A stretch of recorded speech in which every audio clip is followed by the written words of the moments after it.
Hello, everyone. Welcome to the new episode of Professionals Unplugged. I am your host, Utkarsh Shukla, and let me introduce you to my guest, Irina. Irina, thank you so much for joining in. Thank you so much for having me today.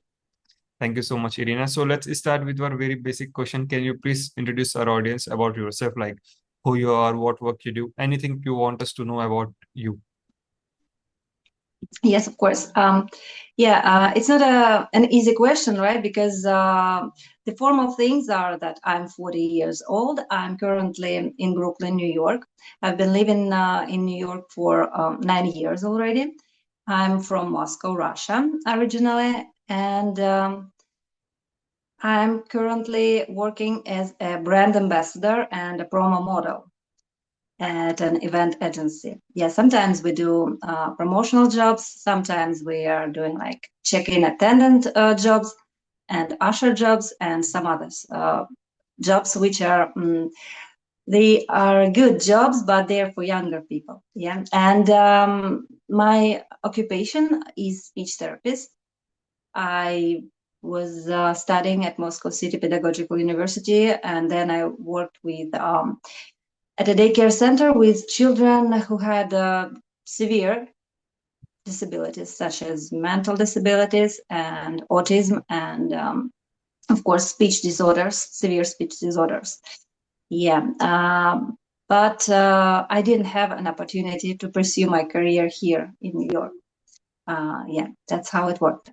So, who am I currently? First of all, I'm an immigrant, a Okay. first generation immigrant. Yeah, that's how I see my social role. It's difficult because sometimes I feel jealous to younger people who were born here, and they have everything already, as my son does, by the way. So secondly, I'm a mother. I'm a mother of two children, and my son is a teenager. He's 15, and my daughter is a preschooler. She's 4. And yeah, that's one of the difficult roles in my life. The third role is that I'm a person who composes poems. I can't say I'm a poet or I'm a writer. I just do it for myself, for my pleasure, for development probably. It helped me to start feeling deeper, to start, you know, to start seeing the beauty around me. Yes, such like the background, right? Yeah. Beautiful cherry tree. If you go to work from 5 till 9, I mean from 9 till 5, sorry, or 24/7, you can see this beauty in the world, right? But if you compose poetry, you can. And lastly, I am a person in a midlife crisis, of course. Yeah, because I see that I'm getting older. So I see the finish line already, but I still want to enjoy my life, of course. And I'm trying to find new ways of enjoying myself, the new ways of things which make me feel better. I think these are some really great points and a lot of things to cover from your journey. So let's start from the very beginning, from starting from Moscow to New York, right? So can you just brief us about your journey, like why you moved to New York and what were the reasons and how it took place? Yeah, it was like a very interesting romantic story and a romantic story, of course, because I met my husband a long time ago, more than 20 years ago. And he used to go to school here in Florida. And he got a master's degree and he returned to Moscow to get more money.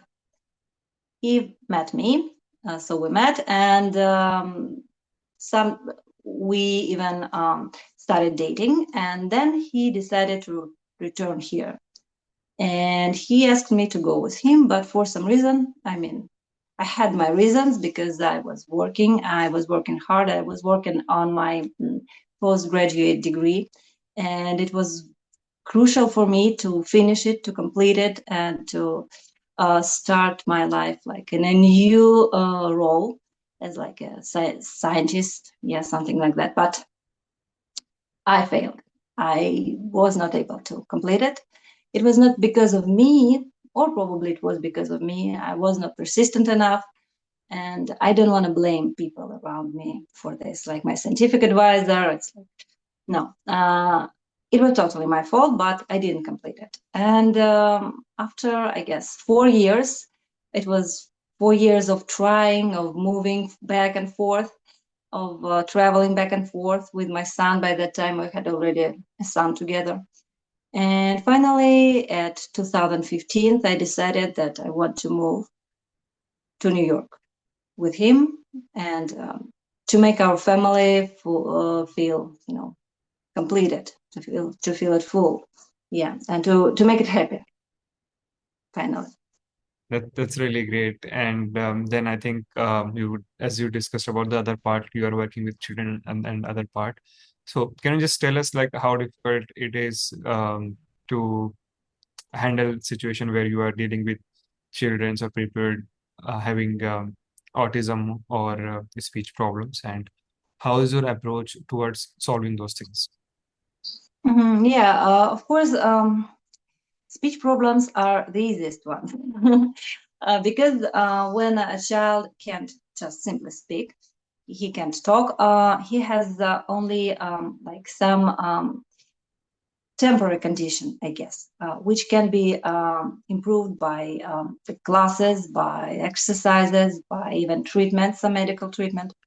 And of course, the parents of these children, they want us to make a miracle, to give them a magic pill, and the child starts talking immediately.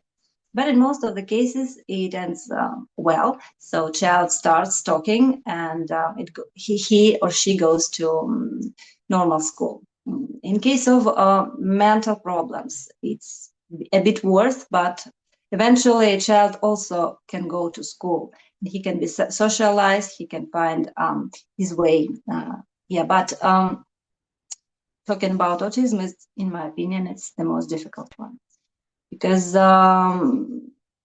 it's the situation when a child has the world inside him. Yeah, so his inner world is so different from the outside world that he just don't he doesn't want to communicate. He doesn't want to go out of his or her shell, and he does not want to be with, yeah, the way we understand it, the way we understand communication. And it was the case when I moved here in New York. I met the family with a child suffering from autism. He was 3.5 years old. And I started working with him as a child care provider. And we spent almost 5 or 6 days a week together for 5 hours or so. And eventually he made some progress, but it was not what I expected. And I was totally, I didn't feel satisfied with myself. Mm. And after that, I got my daughter, and I decided that I don't want to work with children in this way anymore. I mean, I don't want to work with children with severe disabilities anymore, because it took all of you to make it better. And when you fail, it feels horrible. You feel guilty because of you didn't work out, you didn't do it like probably the way you could do. Yeah. I think it is also important to sometimes accept the life and try to move on from the path. I think you have already tell us like in the first part of your life in Russia where you were trying scientist, but didn't that part didn't happen correctly, right? And here as well. So I think the key takeaway from your these two stories is sometimes you need to know when to let go the things, right? And move on to the next step. So I think that's very good knowledge to know from you. And Yeah, what? yeah, Yes, go ahead. yeah. Talking about my scientific career, as I should say, as I can even name it, I wrote about 20 scientific uh, articles, yeah, about children with disabilities. But when I faced this boy, this 3-year-old autistic boy here in New York, I realized that I know nothing. I just don't want anything about autism, about speech, and it ruined my, my castles in the air, or like sand castles, because it turned out to be different. And before moving, even worked at the university as a teacher, as a assistant of one of our departments of speech department. And I realized that it was good, but it was not. I did not know enough to work there, something like that. Yeah. So if I ask you like what are the biggest challenges? I think you already told about the challenges. So what are your takeaways? Or I can say if I ask you like what advice you will try to give to the younger ones who are listening to you, what it will be. Mm-hmm. Yeah, talking about challenges, I didn't mention about the one biggest challenge I had here in New York. It was language barrier. Yeah. It was such an extraordinary challenge that you know it is different. It is different from the language we learn at school in Moscow. And now children at schools are taught more using communicative approach to education. So they know that they must listen to the person they talk to. They must know how to build sentences, right? But that time, back that time when I was a schoolgirl, we just read and did grammar. That's it, what we did. So it turned out that I can read. I can read even manuals for like some household things, but I can't talk at all with Mhm. people. And I'm still overcoming this condition because it's very, very hard. And and another difficulty I faced with it was scarcity of funds, of money. Yeah. Because when I got my baby girl, she's 4 now, it turned out that I don't have money and I can't work because she's not vaccinated. We can't put her to a daycare center. That's what the decision of my husband. My husband is a very good man. He provides us. He brings home the bacon. He gives us everything what we want. But I wanted money for myself. And when I finally started working, it was like a greatest relief I could ever have in my life. Right. And so if I ask you for your advice from your journey, what it will be? Yeah, yeah. And my piece of advice for the younger ones. Um, the first is, of course, learn foreign languages. That's very important. And it opens every door and it helps you to improve not only your mental skills, but everything in you. The second one is probably about economical education because I still don't know how to what taxes are here in the United States. My husband does all of this, and yeah, they must be economically educated, of course, economically educated. And the most important thing, just reduce time on their phone or on the internet. Just go roam around the places, watch watch the beauty of the nature, watch crispy autumn leaves and feel the air, but don't spend time watching the gadgets. I think that's the most important thing nowadays. Everyone is so much strict with their mobile phones or even their laptops and tablets that they generally forgot about the nature's beauty. And at the end, it's all about nature, right? It is going to take over all those things one day. And if you're not going to indulge with it, somehow you might lose the surviving skills. So I think that is really very important point that you have just mentioned. Definitely, I hope definitely. it will help. Yeah, so I think we have covered most of the questions. So any specific thing you want to talk about? Or like any stories you want to share with us? The stories. There was a very fun story. When my coworker, he's an American guy and he's a fan of basketball. Okay. He asked me about my husband. What does he do? I started to tell him that he's in car business, but he was previously here in America, and he was getting his MBA Yeah. diploma. Yeah. MBA is like a Master business. master or bachelor, yeah, something like that. Uh, and the guy, he popped his eyes and he said, "Wow, really?" I said, yeah, what's wrong with it? And then he started asking me what's his last name, what's his name. I got confused. Why are you asking me? He told me he's an MBA lead. NBA. Yeah. Yeah, so I mispronounced, Yeah. and with I mean differently. Yeah, so it was fun. I started laughing. He started laughing too. Yeah, when I explained what it was like about my husband. Yeah, I very funny. I also thought when you say NBA, I thought it's NBA you are telling me of the Yeah, leagues. yeah. So that's like Good. slight confusion. In Russia, it's a very prestigious thing to go to MBA. Yeah. Yeah, it was like wow. Yeah, and everyone who gets there, he or she considers to be a very good professional in future. Yeah, so that's why for me it was my personal pride, but he thought even bigger than me.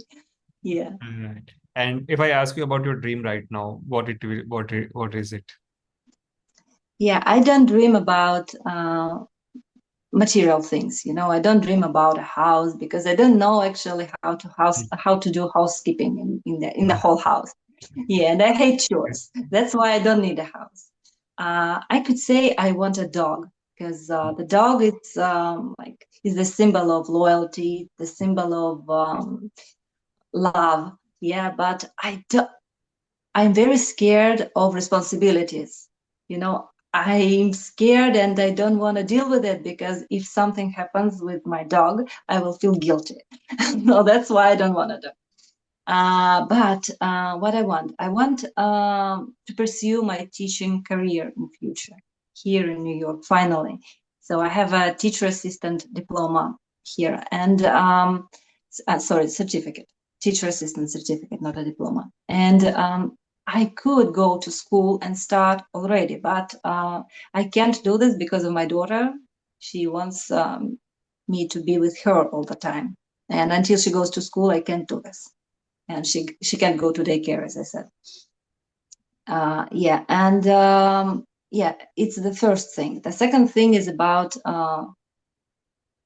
peace, of course, but it's like a global dream. Everyone dreams about it. Everyone wants peace.